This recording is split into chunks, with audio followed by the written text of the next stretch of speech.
Personal story segment tonight, as we mentioned in the Talking Points memo, just about everybody has turned on Anthony Weiner. That is, except Fox News analyst Alan Colmes, who believes the congressman should have toughed it out. Colmes. Yes, sir. Yes, Mr. O'Reilly.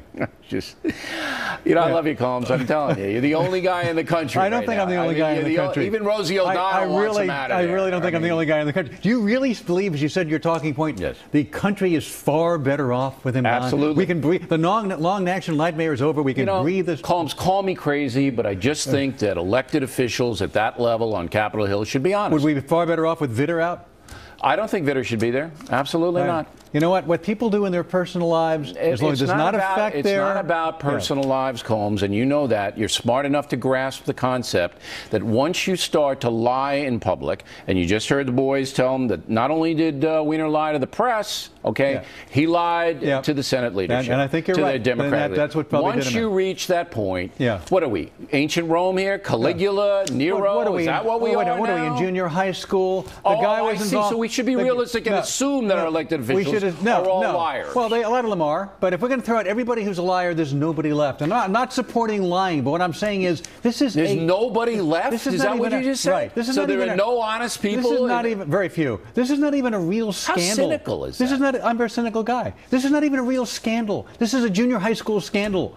I mean, he was involved. Look, it's crazy. I'm not, if he had come out in the beginning and said, this is what I did with the Twitter stuff, he probably would have survived it. You're right about that. He probably would have survived it based upon conduct in the past by other people who did survive. But once you start to lie to people, the colleagues that you work with, and the folks through the television media, you can't serve anymore. Bill Clinton did the same thing. He was impeached, but he was not convicted by 2/3 of the Republican Senate at the time.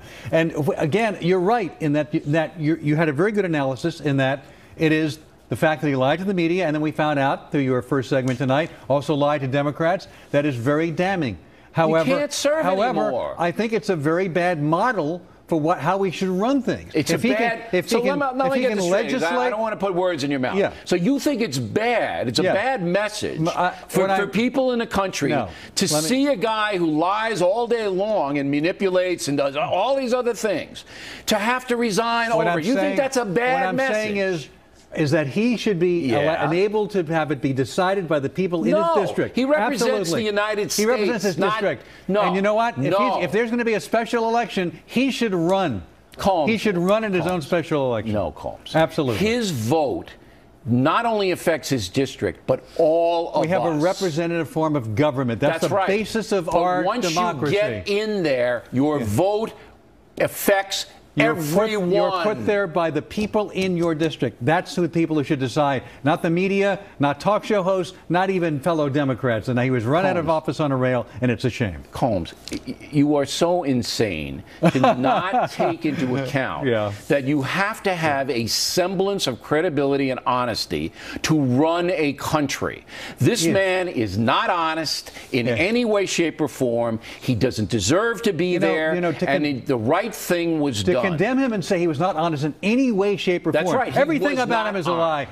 I believe he lied to save his dignity and to help his marriage, perhaps. Here's and that's why he came forward and did what he did. If it were just a spontaneous lie on the fly, okay, I'm going to save my family from embarrassment, I might have some sympathy. He called people into his office. He fabricated his story. And I'm not defending that. And you're still saying... I'm not defending that behavior. But you're still saying he should not resign. I'm saying he did the very things you just said he did in order to save embarrassing his family. And his family. And his wife and his child-to-be. He was preserving the dignity of his family. That's what he was doing. He should never resign. Why don't you hire him to be your co-host on the radio? You know, that's not a bad idea. So then he could lie to you every night. Wouldn't that be good? That's very funny. No, offer him a job. I'm serious. Offer him a job. You're on the radio. Well, you need a co-host, right? I don't know if I need a co-host. I had that once. Colmes, you need one. I'm not. Who is he referring to? All right, Alan Colmes, everybody. Look, I got to give you guts to come in and say that dopey stuff. I got to give you credit for doing that. That's your opinion, Mr. O'Reilly.